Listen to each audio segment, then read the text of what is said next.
Meep. Welcome, mere mortalites, to another round of the Meanderings. This is our session where we talk a little bit of nonsense, a little bit of fun, hypotheticals, games. It's not as serious. Some deep thoughts, but predominantly lightheartedness. Very That's true. what happens. Very, very true. Mm-hmm. So you have Kyron here. Go over Juan, the other over side. on the left side. Beautiful Juan wearing his Pokeball through glasses again. We had a beautiful lady stop by just before we actually started this podcast. Well, Yes. Teresa. Thank you, Teresa. Yeah, That was very fun. If you actually check out the podcast, because it'll come out obviously a few weeks after you came and see us, that was awesome. So if you actually, just straight away, if you're in the Brisbane area, you're walking around South Bank, you see us, and we haven't started yet, or we just finished, feel free to come along, say good day. Please come along. Yeah, we would love say to good day. chat with you. Yep. Anyways, on to me and Jumping right in. Look for the dip when it's heading to shit. That's my mere mortal moment. Look for the dip when it's heading to shit. There's something fun here, and yeah, there's... Get into it. Let's go. Okay, so I've come up with a new theory on traffic. So that was explained to the thumbnail if you're watching on YouTube, which is it came with a heavy price though, so you're gonna have to listen to musings for how I came about this theory. But I'm glad it happened in a way, but man, it was a heavy price. Heavy here we price. go. So go to musings if you want to know more about that. But essentially, I think the optimal level of traffic actually isn't linear. So not too long ago, we were talking about, if you could have something and it increases more, does it actually make it better? And I was saying not necessarily. And you were saying the opposite for cleaning your teeth, for example, for things getting worse. So you do less time of it, but it still remains just as shit. So I'm actually thinking for traffic. So there's obviously the best traffic is no traffic. You get the roads free to yourself. Think of like 2 a.m., 3 a.m. on the highway. No cars. Or just in your local streets at that time. Easy, on a weekday. You're fine. Worst is obviously peak hour. You You can't do anything. You're slowly grinding to a halt. There's been an accident where you're literally standing still.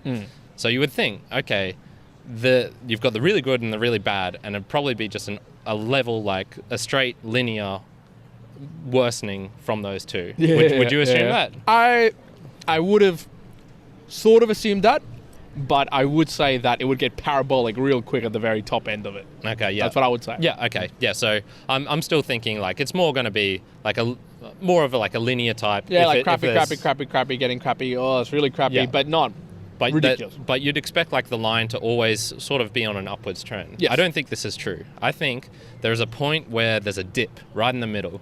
And so I came across this recently where I've been driving to our place, from my parents' place to our place at between like midday and 3 p.m. on weekdays, which is around medium level of traffic. And what I've noticed... 5 out of 10. Yeah. So I'm on the freeway, there's cars in front of me, but there's not too many. There's usually always space in the very far right-hand lane. So if someone wants to accelerate, go past, they can. Yeah. The motherfuckers driving in this time are some of the worst I've seen. Absolutely weaving in and out of traffic. So when you say it dips, you mean like at that point, that's where it becomes like extremely shit. So I'm thinking more like of my enjoyment level, like the whole experience of driving. Gotcha. So this includes time taken to get from point A to B. This includes my feeling of safety on the roads, my level of enjoyment, my ability to just drive semi-distractedly without having to think too much. There's a point where it's getting to that level and it's still getting worse. So you'd think, more traffic at this point is going to make it worse. And I say, no, that's wrong. Because when there is maybe like an additional, 15 cars in eyesight in front of me. Yeah. Yes. People act less shit? Yeah. I think it's easier to drive and safer to drive in that because there's less ability for you and for assholes to just around going crazy. Go crazy. Yeah, maybe you're going 95, 98 Ks instead of 100 and 102. So time-wise, it takes slightly longer. But my enjoyment level and my safety, more importantly, is just way better. So it goes, okay, I get you, no traffic, we're going down, there's more traffic increasing. My experience is getting shit. It's getting real shit when I hit this point where there's arseholes driving in and out. And then there's a dip up again. And again, if you want to listen to that particular story, musings. Okay. Yeah. The story of like what actually happened. Okay. How I came about this. But there's a dip up. It gets better, and then gets shit again. Rapidly increases when there's like an extra. The difference between 15 cars in eyesight ahead of me and 20 is terrible. Like that's where it dips down again. Yeah. So, if I had to graphic, I kind of agree. I could see it that way. Zero traffic, awesome, fantastic. That's fine. And as it gets a little bit busier, I would say though for me it'll be 70% traffic. To me, I'm thinking almost peak traffic, when it's sort of like that middle line where people are rushing to try to escape the traffic. Yeah, and so people are going crazy. Yeah. So like, it's like they can see the incoming traffic. And it's like, okay, well, I'm going to speed as fast as possible. Yeah. I've seen it with my own two eyes, trying to go behind ambulances as the Ooh, ambulances are going yeah. through. That sort of level where it's like, oh, I'm going to get out of here. That's when you can get with all the retards trying to drive. And going, that's like, probably no. most like biggest danger timers right there. Yeah. So there might even be another like down tick, and then But I need to create a graph. But for me, as it goes, let's say 80 to 95% of traffic, it's increased. Like it's better. It is better because generally for myself, I'll be listening to podcasts or music, or I'll be distracting myself, and I can kind of inch along. But as soon as it gets 95 to 100% traffic, when it's like really bad traffic, like 2 hours, that's again at a very, very negative point. Yep. So where else might this be true? So I'm thinking like, imagine you're an average-looking dude like myself, although I did just get called handsome. So that's true. Hey, you never know. You never know. Watch out, ladies. Imagine like you get a bona fide like supermodel chick, so Victoria's Secret's angels, and you're like an average-looking guy. I think that'd be like peak experience in terms of, and we're just going on looks here, not about personality or anything. So that'd be like peak experience of like, wow, this is the most amazing-looking chick. But then as it goes down, I think there's a danger level where you're good look, she's like maybe 1 or 2 points above you. And that's when other people will think like, instead of it being like, wow, this guy's just got this chick way out of his league, I'm not going to even bother like approaching her or making fun of this. Like he must be a mad dude.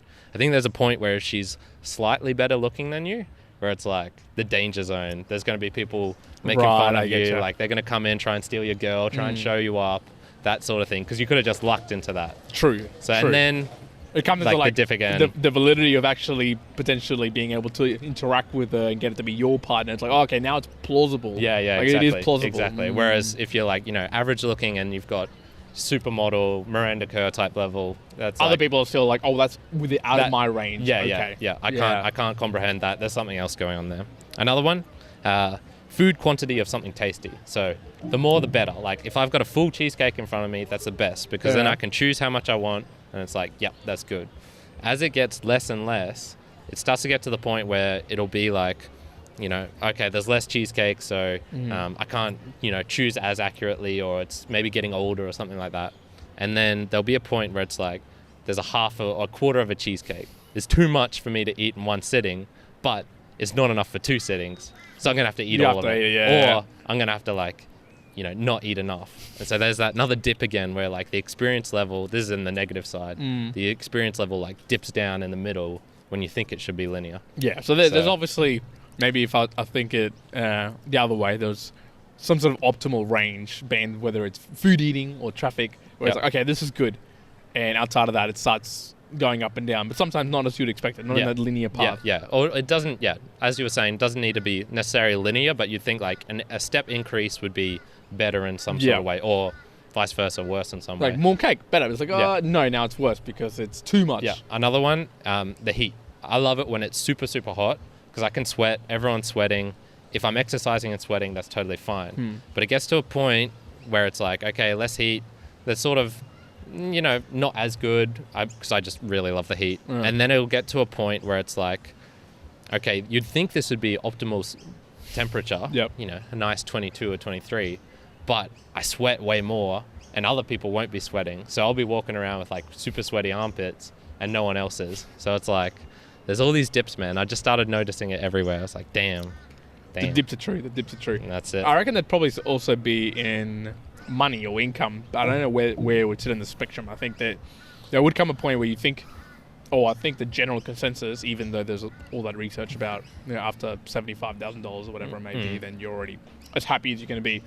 I think though there's be some weird progression where, if you just talk about it, specifically money, not everything else that's happening, what you could do with that money. It would keep on increasing, and probably really quickly up to a particular point, maybe 75, maybe 100, maybe 200.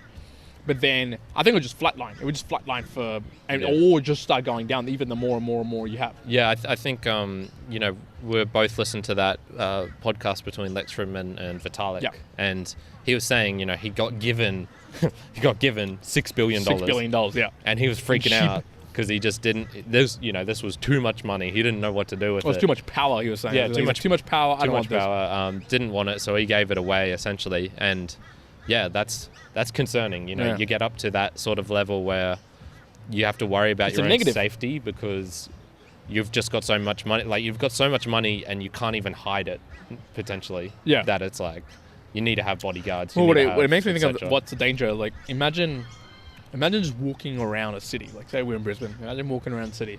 And people just know, based on your net worth, that the equivalent of you buying, like, an ice cream is like you buying them a house. Right? It's like that sort of level of wealth. Yeah. Where to them it makes no sense. Like, well, why wouldn't you just buy me a house then? Like, you can just buy an ice cream, just buy me a house. Do these crazy things. I think it's that perspective on just being so whacked, and then for you would just be so out of whack. I think it would just be such a negative to you. Like, you would just feel almost like spaced out from normal culture, from normal society. You'd be like, oh, I'm not, like, I can't understand this anymore. Yeah.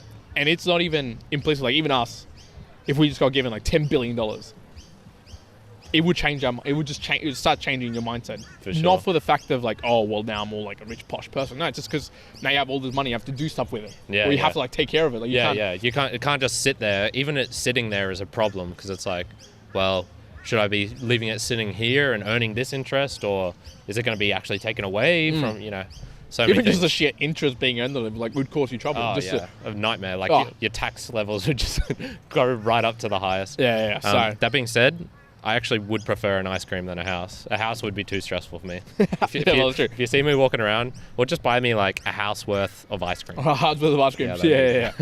Dang. That would solve my food problems. God. Well, mine is, have you heard the saying of it's turtles all the way down? I haven't actually, no. Okay. So the premise of that, I don't know if you've seen the image as well. I can't remember what theology this is, but it's like, it's a big turtle that's holding the earth, and there's another bigger turtle underneath that one. There's another big turtle, okay. And the premise is, there's it's turtles all the way down. Okay. In a bit of a saying of, this is held by something, and it's held by something else, and it's held by something else. Okay, yeah. Now, I recently listened to a podcast that was with Edward Slingerland. I thought the name was pretty cool, and with Joe Rogan, and they were talking about alcohol predominantly. But one of the things that they were saying there was, I said, it's not turtles all the way down, but drugs all the way down.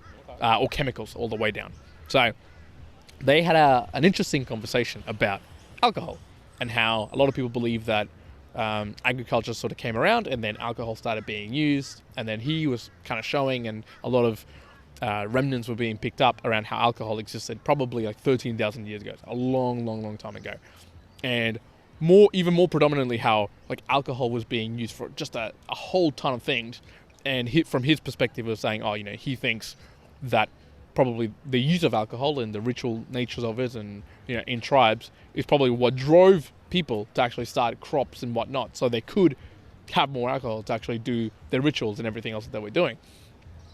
And in that particular podcast, I was talking about how everything, whether it's alcohol, whether it's drugs, whether it's psilocybin, etc., it's like all of these drugs or chemical reactions can change your mindset to just absolutely whatever it may be. And just how you can view alcohol, and the conversation they were having, it was like a positive view about alcohol. They're like, oh, well, look at all these good stuff that alcohol can do, because it, they were giving one example, say 4,000 years ago, and they were having a ritual, and just the use of alcohol would make sure that your prefrontal cortex would kind of like slow down, and so you'd be more creative. And then because you're more creative, now you can have more conversations and do all this sort of stuff. And again, they were showing how Edward, even himself, he was writing the book about alcohol, but he wasn't drinking while writing the book until he started writing it and went, oh, it's the alcohol is actually improving this. Oh, fantastic. Obviously in moderation, right? In moderation. But the main point that I took away was, man, it's just about chemicals. It's always just about whatever chemicals. And for me, I view it as, okay, there's physics at the base level, and maybe mathematics if we want to talk about it that way, but then it's like chemistry and the chemicals that come along with it. And maybe the stigma? No. Stigma? Yeah, stigma behind alcohol as like, that's a negative, right? It's a negative thing. Like, you have to drink alcohol every day to like write a book. Yeah. Boo. You'd get judged for that if you said that. If you then think about it as just chemicals, right? Just purely in the chemical sense, whether maybe it's alcohol or exercise or something else to doing it, but you're getting the same chemical reactions or similar chemical paths that's allowing you to do things, and you remain what the object is that creates it. Well, all of a sudden it changes completely different, because whether you like it or not, it's not like your atoms or your chemicals and electrodes care or how the hell you're doing anything, or your brain, like your prefrontal cortex doesn't care how you're like switching it off and becoming more creative. It just will do it based on the stimuli that you provide. So it made me change my mind a little bit on, say, even just alcohol, maybe on drugs as well, to go, maybe if someone decides like, oh yeah, I'm really, I'm not very creative, perhaps having one drink or two drinks and going, okay, well, that'll loosen you up. It'll help you be more creative. It'll sort of chain you away from being super conscious and help you do that, obviously, if you're keeping safe and in moderation. But have you got a view that, is there something that you view still that you would say, oh yeah, I'm really, I would see it as like, oh, that's bad, even if it's chemically doing something good to you? Yeah. I'll need to think on that, like that particular one. But I think just the point of having a stigma behind things as well. I think for the most part, it probably is useful. So, and even just the Joe Rogan, and like he loves those sort of ones, like the Stonegate theory, now the alcohol theory, I guess, which is just way too simple, man. Like trying to explain whole of human civilization through one particular element is okay. Maybe some aspects of it, but yeah, the whole thing, or like I didn't listen to the combo, so I shouldn't speak too much about it. It reminds me of I watched The Watchmen not too long ago, and the main dude, Dr. Manhattan, someone asked him a question. He's like, well, if you look at a dead body, it's literally the same as a human alive one. Like, there's no difference between the two, and he's like sort of viewing from this godlike perspective where he can transport matter and time and do all these certain things. Like he can see into his own future, and so he's saying, in that scenario, everyone's like, oh, I can't believe you said that. God views us as insignificant. Whether we're dead or alive, that human life doesn't matter. Well, exactly. So for him, it's just like, yes, from that perspective, what he's saying is, truth in a way, but then also, there's definitely something anti-human about that at the same time. Like ethically, you'd be like, okay, if that's the case, what's wrong with murder then? What's etc. So, those sorts of things, like stigmas usually have a reason behind them, and I'm not sure that getting rid of the whole alcohol one would be like useful for example. Yeah, no, I don't think that it would be useful to get rid of it either. I think whatever, if you want to call it like a social contract that we have about not like everybody being drunk all the time, I think that's a good thing. Yeah. That's a really good thing. Yeah, exactly. We don't want everybody's prefrontal cortex to not be working at all. It's like, no. Yeah. But I think there is something to be said in the fact that you shouldn't stigmatize it all, like yourself, to the point is like, oh, I want to be more creative, but I will not do that because I just see it as sin or something terrible. Obviously there might be some people who see it that way. Okay, understandable. But if you look at it from a maybe chemical point of view, like it's not too bad. Yeah, it actually does what you need it to do. Yeah. So I mean, this is sort of getting into the idea space rather than chemicals. I don't mind if people take drugs or whatever. Like that for me, all of that, I don't think I have any particular ones like hatreds against. I would just say the one thing that might irk me more than most is when you get into like really anti-human sort of stuff. So this is like, no, we're destroying the planet, so you shouldn't have kids because that's going to make it worse. I remember Sam Harris talked to this one dude who had way more of a nuanced philosophy behind it, but essentially it was every human life that is being born from now is like we're all worse off for it. And that he had a whole wasn't totally utilitarian, but it was sort of along that path. Okay. And he wasn't saying, therefore we should kill people who are alive now, but it was just the decision was not to have kids because of this reason. And for that, I was always just like, nah, like that one more than just I disagree with. Like I really feel is like a bad thing. To have that. Yeah. So maybe like question anti-human sort of things. What that's more of an idea rather than a chemical, but yeah. I mean, I'm more just thought if like if you were looking at, let's say, an entirely different species, and you just knew, let's just say there's chemical A or element A that could be increased by taking in food or taking in alcohol or exercise, without knowing too much more from an external perspective, it's like, okay, we'll take whichever. Almost at that point. Sure, we then know the nuances of maybe too much alcohol does have negative things. But similarly, too much exercise has negative things. Too much sleeping, negative things. So I think it's just the view on some of those things. It's like, it's completely negative. Probably even more so in the drugs aspect. Yeah. Where maybe, weed or psilocybin or something else, where people go like, oh, drug, that's it, bad, so bad. And there was obviously the experiments that were happening in MIT and Harvard in 1960s or whatever, and 70s, and that tarnished a lot of. Sure, they were putting like, they were loose, man. They were loose as gooses. They were loose as, and they were like they were feeding like Americans in the water and shit like that. The CIA was doing experiments. Like, okay, that's crazy. It was the butterfly. Was it called butterfly or no, Operation MK Ultra. MK Ultra. So, those are most of those things. Yeah. Crazy stuff, right? So okay, let's not do that crazy stuff. But if they hadn't done that, I think that we would have progressed to a point where maybe we would have viewed that not in that stigmatized way now, where it's like, oh, well, that's all totally bad because look at these crazy stuff that happen. No, it might go to a point that, okay, there are benefits. Like, let's actually objectively view the benefits. And I'm saying it because if you looked at it chemically on another species or another people, you would actually objectively view the benefits and the negatives behind it. You could be like, oh, well, that is doing the same benefit. Cool. But I think, as you say, in the human context and the, what we consider like is the ethical thing to do, like, okay, well, if you can get really happy and you can either from exercising or drinking excessively, I think people are going to be like, well, maybe do it from exercise and like excessively exercise rather than excessively drink alcohol. Yeah, gotcha. Yeah. Maybe inhaling hot gases, so smoking. Does it for me? It doesn't matter if you're vaping. It doesn't matter if when you vape in, is that actually hot when you vape it in, or is it like? I have no idea. Yeah, I'm not sure either. I just thought every time you're inhaling something hot like that, that can't be good. So that's probably another sort of stigma I have, would be like, that's more along the chemical side. It's like, what are you doing? What's a good reason for doing this? Yeah, and I'm sure I could find like other stigmas in my mind of other random things where I'll be like, oh damn, no, like that's totally, you shouldn't be doing that. But then I just don't know what the actual positives are behind that. Like, let's say people would look at me and might go like, no, this dude exercises too much. Like, there is too much exercise. There's definitely people way too much. And it's kind of like, well, for me, I'm like, oh, well, no, these are benefits, and I'm building resilience and all this sort of stuff. So I'm choosing to view a lot of the positives and not some of them. But the negatives are there.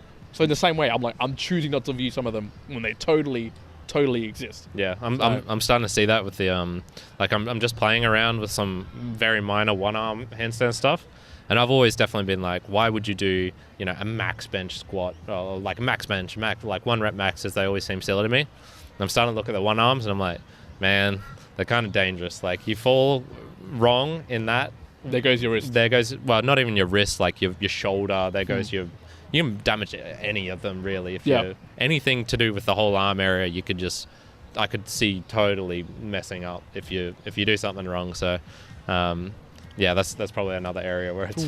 I'm like getting into danger. Like, it's fine. Yeah. I want to do it. But it's like, why? And the question can be like, well, why? Like, you want to get the endorphin rush or the happiness that you get, and people will be like, well, you could just have a drink and then you do the same thing. Yeah.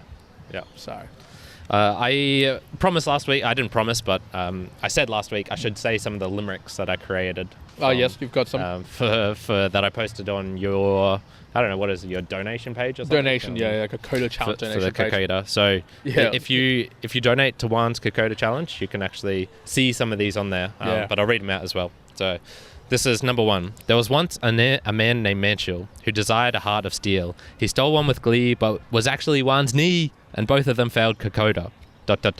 For real. Damn. I like that one. That was good. I like the other one better though. Yeah. So the other one. Here we go. There was once a man named Juan who had the girth of a barn. He attempted a long trail, but not only did he fail, he dragged down his whole team because he has no determination, nor discipline, nor any redeeming qualities at all. ... And so ends this yarn. Yeah.